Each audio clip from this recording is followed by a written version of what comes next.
Fight junkie में आप सभी का स्वागत है। UFC 311 की दूसरी फाइट जिसके बारे में हम बात करने जा रहे हैं वो है फाइट हनातो माइकानो वर्सेस बेनिल डेरियुश की फाइट।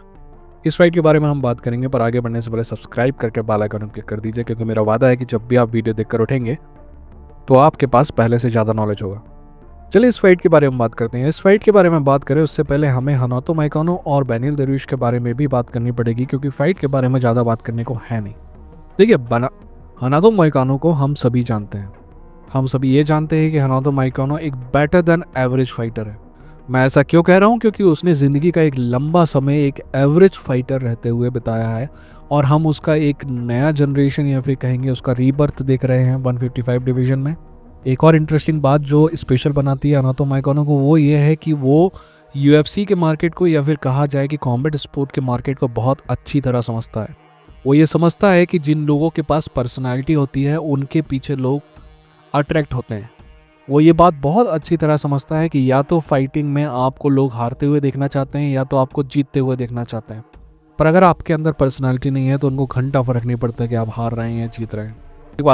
एक बात और जो हनातो माइकानो को स्पेशल बनाती है वो ये है कि हनातो माइकानो एक्चुअली बेहतर हो रहा है उम्र के साथ। हनातो माइकानो की जितनी उम्र है उतनी उम्र में हमने दूसरे फाइटर्स को अपने पीक को खोते हुए देखा है, वहीं हनातो माइकानो लगभग अपने पीक पर है। उसकी पिछली फाइट एक ऑसम फाइट नज़र आती है, पर जब हमें ये पता चलता है कि कॉलर बोन टूटी हुई थी तब वो फाइट और भी ज़्यादा स्पेशल नज़र आती है।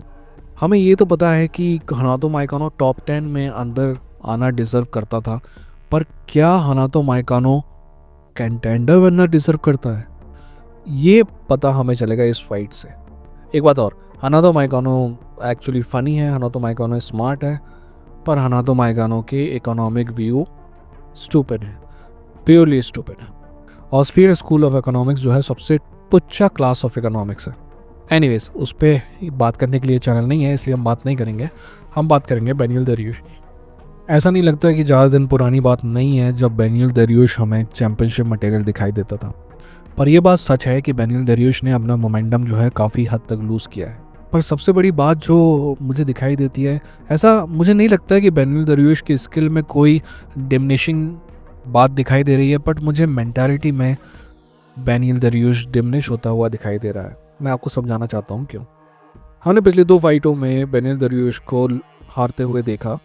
ऐसा नहीं है कि बेनिल डेरियुश पहली बार हारा था, ऐसा नहीं है कि बेनिल डेरियुश इससे पहले इस टाइप की स्किड में नहीं आया था, पर पहले के बेनिल डेरियुश में और अभी के बेनिल डेरियुश में ये फ़र्क था कि पहले हारने के बाद Beneil Dariush wanted to get on the horse right away, कि हारा है तो फिर आदमी छटपटाने लगता है, बोलता है हमको नेक्स्ट फाइट चाहिए ताकि मैं जीत सकूं, मेरे को अपने रिकॉर्ड में रेड नहीं देखना है, मेरे को अपने रिकॉर्ड में ग्रीन देखना है या W देखना है। बेनिल डेरियुश ने ऐसा नहीं किया। मुझे इसके 2 कारण समझ में आते हैं। पहला कारण तो बेनिल डेरियुश अपने जो दूसरा रोल एज अ कोच है उसको काफ़ी ज़्यादा इंजॉय करता हुआ नज़र आता है, और इसमें कोई बुरी बात नहीं है। और जो दूसरा पॉइंट जो है जो दिक्कत दे सकता है वो ये है कि मुझे लगता है कि बेनिल डेरियुश में भूख की कमी है, और इसीलिए मेरा मानना है कि बेनिल डेरियुश फाइट जीते या ना जीते, मैं बेनिल डेरियुश को ज़्यादा से ज़्यादा 2025 तक ही फाइट करते हुए देख सकता हूँ। मुझे नहीं लगता कि उसके बाद बेनिल डेरियुश फाइट करेगा। वैसे आपको क्या लगता है आप कमेंट सेक्शन में बताइएगा, ठीक है। अब चलिए इस फाइट की हम बात कर लेते हैं। चलिए ग्राउंड से शुरुआत करते हैं।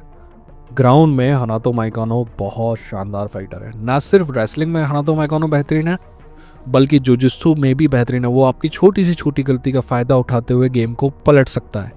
पर आप माने या ना माने, मेरा मानना है कि ग्राउंड पे भी हनातो माइकानो से बेहतर है बेनिल डेरियुश।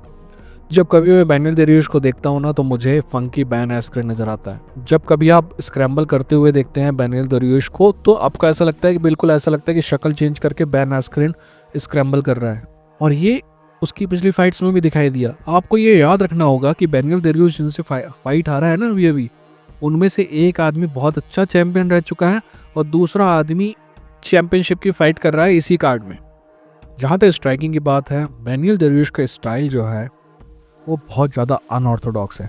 बेनिल डेरियुश के पंच जो है ना वो अलग अलग एंगल से आते हैं, और एक और इंटरेस्टिंग बात यह है कि बेनिल डेरियुश में ये एबिलिटी है कि वो किसी भी फाइट को, किसी भी स्ट्राइकिंग को ब्रॉलिंग में बदल सकता है, और जब कभी ब्रॉलिंग में वो बदलता है ना तो समझिए कि सामने वाला फाइटर दिक्कत में है। तो इसीलिए अगर स्ट्राइकिंग में भी ये फाइट जीतनी होगी ना हनातो माइकानो को, तो उसको बेनियल दरवेश के किसी भी ब्रॉलिंग अटैम्प्ट से दूर रहना होगा, ब्रॉलिंग को किसी भी शर्त में अवॉइड करना होगा। देखिए मेरा ओपिनियन बहुत सिंपल सा है इस फाइट के बारे में। इस फाइट में मुझे ये फाइट 50-50 नज़र आती है। अगर आप मुझसे पूछें कि एक्चुअली इन दोनों में बेहतर फाइटर कौन है, मेरा मानना है कि ना सिर्फ स्ट्राइकिंग में बल्कि ग्राउंड पे भी बेनियल दरवेश बेहतर फाइटर है। पर जैसा कि मैंने इस वीडियो की शुरुआत में ही आपसे बात की थी कि मुझे बेनियल दरवेश की मेंटल एबिलिटी डिमिनिश होती हुई दिखाई दे रही है, और अगर ऐसा सही है और अगर मैं सच हूँ तो ये फाइट हल्की सी एज ही सही, इस फाइट में मुझे हल्की सी एज हनातो माइकानो को देनी पड़ेगी। बात बहुत सिंपल सी है, मैं बेनियल दरवेश का ग्राफ नीचे आते हुए देख रहा हूँ, मैं हनातो माइकानो का ग्राफ ऊपर जाते हुए देख रहा हूँ। बट क्या हनातो माइकानो इतना सुधर गया है कि पहले से इतना अच्छा हो गया है कि वो बेनियल दरवेश को हरा दे, या फिर बेनियल दरवेश इतना बुरा हो गया है कि वो हनातो माइकानो से हार जाए? इसी बात का डिसीजन इस फाइट में होने वाला है। जैसे कि मैंने कहा कि बहुत हल्की सी स्लाइट एज है हनातो माइकानो को, पर अगर बेनियल दरवेश फाइट जीत जाता है तो आई वोंट बी सरप्राइज। जहाँ तक मेरे दिल की बात है, मेरा दिल कहता है कि मैं capitalism in 21st century by Thomas Piketty gift करूं हनातो माइकानो को, पर मुझे पता है कि उससे कोई फ़र्क नहीं पड़ने वाला है उसमें। जहाँ तक दिमाग है, दिमाग जैसा कि मैंने आपको बताया, दिमाग का कहना है कि स्लाइट एज है हनातो माइकानो को। पैसा होता तो अपनी जेब में रखता, क्योंकि ये फाइट एक तरफ जाती हुई दिखाई दे नहीं रही है। ठीक है, आपको क्या लगता है कमेंट सेक्शन में बताइएगा। मिलते हैं अगले वीडियो के साथ, तब तक अपना ख्याल रखिए, अपनों का ख्याल रखिए। ये था इंफर्ट जंग की, लड़ेंगे जीतेंगे।